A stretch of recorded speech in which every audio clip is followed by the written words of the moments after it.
नमस्कार। Hindi dictation YouTube channel पर आप सभी का स्वागत है। रेडी हो जाइए 5 सेकंड में 800 वर्ड्स की डिक्टेशन लिखने के लिए।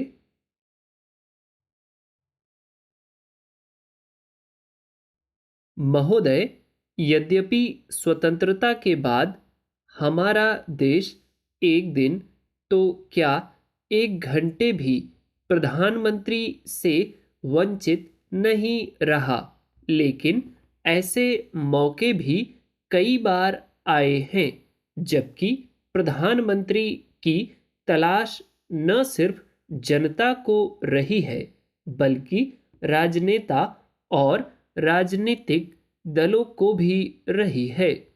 आज ऐसा ही एक मौका फिर आ पड़ा है, जबकि एक प्रधानमंत्री को अपदस्थ करने और दूसरे प्रधानमंत्री की तलाश करने की कोशिश करीब करीब एक साथ की जा रही है।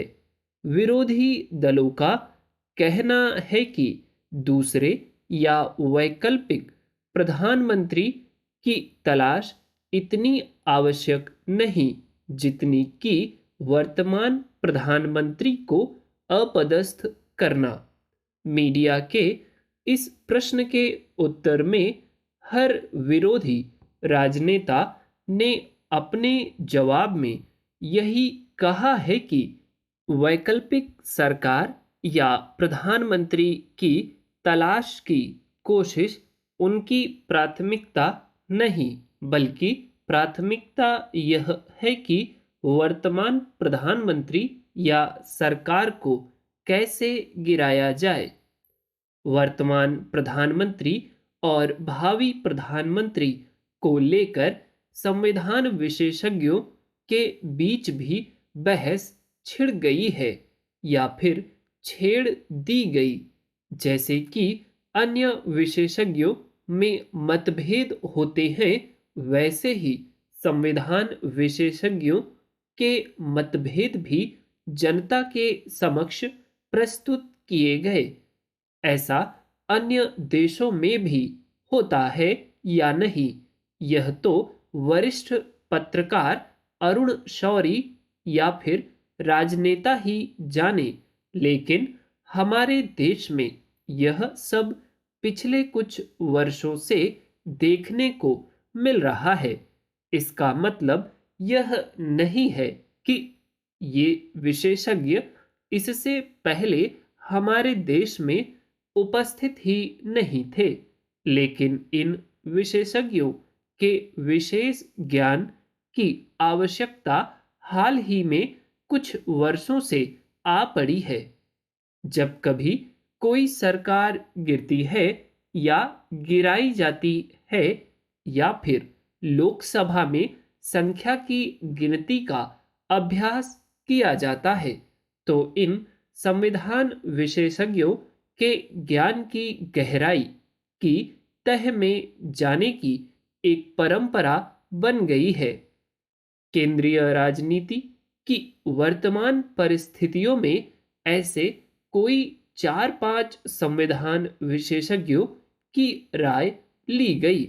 संविधान विशेषज्ञ का कहना था कि जब संसद का सत्र चल ही रहा है, तो ऐसी स्थिति में राष्ट्रपति को सरकार से बहुमत साबित करने का सुझाव या आदेश नहीं देना चाहिए। दूसरी ओर अन्य विशेषज्ञ का कहना था कि यदि प्रधानमंत्री को वास्तव में बहुमत प्राप्त है, तो फिर उसे साबित करने में नुकसान भी क्या है। इससे जनता का विश्वास सरकार में और ज्यादा बढ़ेगा। महोदय, सर्वोच्च न्यायालय के संविधान विशेषज्ञ वकीलों की भी इस प्रश्न पर एक राय नहीं थी। पूर्व राष्ट्रपति श्री शंकर दयाल शर्मा की राय थी कि यदि बहुमत हासिल है तो संसद में साबित करने में देश का कोई नुकसान नहीं होगा। उधर दूसरे पूर्व राष्ट्रपति श्री आर वेंकट रमन का कहना था कि यदि वर्तमान सरकार के बहुमत पर कोई शंका है तो विपक्षी दलों को अविश्वास प्रस्ताव लाकर यह शंका दूर करनी चाहिए। इसके लिए राष्ट्रपति द्वारा सरकार या प्रधानमंत्री को बहुमत सिद्ध करने के लिए कहना आवश्यक नहीं है। यहाँ यह बात ध्यान देने योग्य है कि वर्तमान राष्ट्रपति ने श्री अटल बिहारी वाजपेयी को प्रधानमंत्री पद की शपथ तभी दिलाई थी जबकि उन्होंने सुश्री जयललिता से श्री वाजपेयी को समर्थन दिए जाने संबंधी चिट्ठी प्राप्त कर ली थी और अब चूंकि वह चिट्ठी वापस ले ली गई है या फिर उसे रद्द किए जाने के आशय से एक चिट्ठी और दे दी गई, तो क्या संविधान यह कहता है कि समर्थन की चिट्ठी प्रधानमंत्री बनाए जाने के लिए मान्य है, लेकिन समर्थन वापसी की चिट्ठी प्रधानमंत्री के बहुमत के बारे में कोई शंका पैदा नहीं करती, इसलिए प्रधानमंत्री और उनकी सरकार को जारी रखा जाए।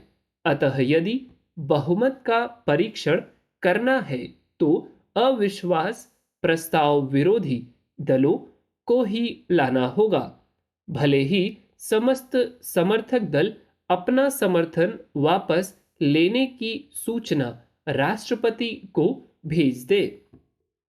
पहली दृष्टि में आम जनता को यह विश्वास नहीं हो सकता कि यदि सभी सहयोगी या समर्थक दल सरकार से समर्थन वापस लेते हैं फिर भी सरकार बहुमत में बनी रहेगी, लेकिन संविधान विशेषज्ञ यदि यह मानते हैं कि सरकार को बहुमत हासिल है या नहीं, इस बात का सरोकार राष्ट्रपति का नहीं बल्कि विरोधी दलों का है, तो फिर इसे देश के विशेषज्ञ वर्ग और सामान्य वर्ग की सोच का ही फर्क माना जा सकता है। लेकिन आम जनता इन विशेषज्ञों से यह प्रश्न तो कर ही सकती है कि सरकार को बहुमत हासिल है या नहीं। यह सरोकार यदि विरोधी दलों का ही है तो फिर राष्ट्रपति का क्या सरोकार बचा रहा है? क्या राष्ट्रपति किसी भी व्यक्ति को प्रधानमंत्री पद की शपथ दिलाकर उसका बहुमत सिद्ध करने की जिम्मेदारी विरोधी दलों पर छोड़ सकते हैं? संविधान विशेषज्ञों की इस प्रश्न पर बहस अपने स्तर की हो सकती है। That's all. चैनल पे यदि आप नए हैं तो प्लीज़ सब्सक्राइब करें ऐसे ही और वीडियोस पाने के लिए। आप लोगों के लिए एक छोटा सा मैसेज ये है कि दिन में यदि तीन डिक्टेशन या 2 डिक्टेशन या 4 डिक्टेशन ही अपलोड हो पाती हैं, लेकिन आपका समय इतना कम बचा हुआ 18 दिन या 17 दिन बचे हुए हैं, तो तैयारी आपकी ऐसी होनी चाहिए कि आप दिन में ज़्यादा से ज़्यादा समय दें अपने शॉर्ट हैंड को।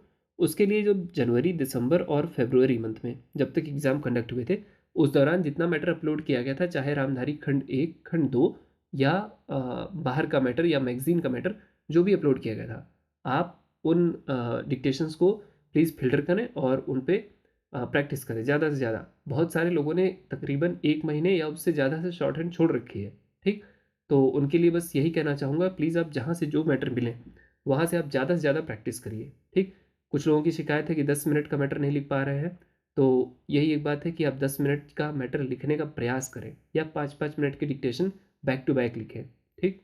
फिर उसके बाद समय मिलता है तो पढ़ें और यदि आपके पास लैपटॉप, डेस्कटॉप है तो प्लीज़ कुछ मैटर टाइप भी करें, ठीक? That's all. Thank you.